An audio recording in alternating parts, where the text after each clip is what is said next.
All right, guys, so let's look at some options that we can do when we're passing a knee shield, okay? So a couple of different things we can do. One camping position I've been playing with is very popular. You're seeing Gordon use it a lot, is the sprawl camp. So basically all that is I just basically try and flatten my partner's hip and shoulder and put my weight on his far shoulder here. So as we come in, he puts in his knee shield. I'm just gonna start building my weight over top of him, and generally just like a cupping grip behind the shoulder is nice. And then from here, I really wanna think about collapsing his knees together or splitting his knees. So there's lots of great stuff we can do if we can crush his knees together, but I can force his legs to split somewhat by bringing my right knee across his hip to his tailbone. So if I'm here like this and he's framing on me, I'm just gonna try and flatten his hip by opening my right knee. So it doesn't look really significant, but when I start opening my knee to the side, it's gonna put his hip closer to the floor. And so what it does is it brings his knee to a position where I can kind of put my torso in between his two legs and I'm spreading him open.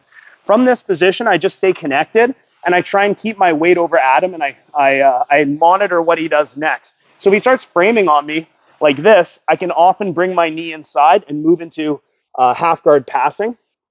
Another thing that might happen here is he starts grabbing my wrist.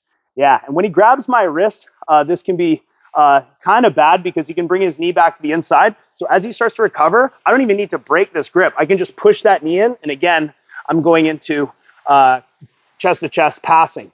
Another thing he might try and do to recover is elevate me over to the side. So if he tries to elevate me this way, I just base out and switch my hips.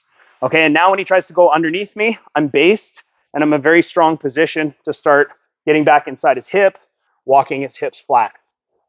Okay, so again, if you just look at what my knee is doing in this knee shield camping position, I'm going head over the far shoulder, and then I'm gonna open my knee. And now when he tries to recover that knee shield, it's tough. And then I can punch underhooks, I can take my knee inside. Okay, let's talk about if this guy starts to go into a deep half guard. So it's very likely that the guy will try and make a recovery by scooping underneath. But if I have an underhook position, he tries to go underneath me, I'm just gonna post, and I'm gonna start sliding my knee underneath. So go into deep half, Adam. The more he goes into deep half, the more he starts putting himself in a rear triangle. Okay, so now from here I have the underhook. He tries to sweep me from here, whatever. As I sit down to my ass, he tries to come up on top. He's giving me the underhook, okay? And as he, go ahead and come up here. It's really hard for him to move because I have the inside position. Now the hand could be inside. I could have the inside. It doesn't really matter here.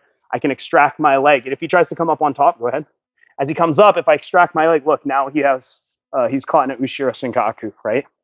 Okay, last thing I want to talk about is just shin circling here. So another great option from this position, just come around here at me, is when I open up my legs here and he's trying to keep that knee shield, I might look to take my right hook and pummel it to the inside of his leg.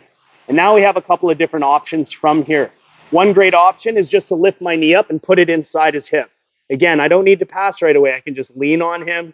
He's trying to bring that knee shield inside, and I can just walk his hip back and take side control. So if I'm here, sprawling on his hooks here, bringing my knee to his tailbone, then I just circle my foot over his leg.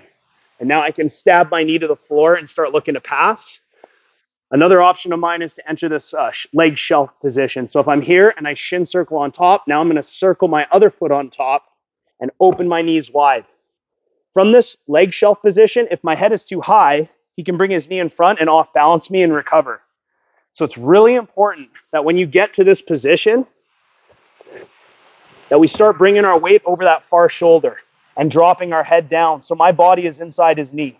So when he tries to off balance me here, I'm inside, and then I'm going to look to punch underhooks, get inside position, and then pass in different ways. So one more time. We're here, I'm sprawling into his knee shield. He's framing on me. Now I'm just going to shin circle.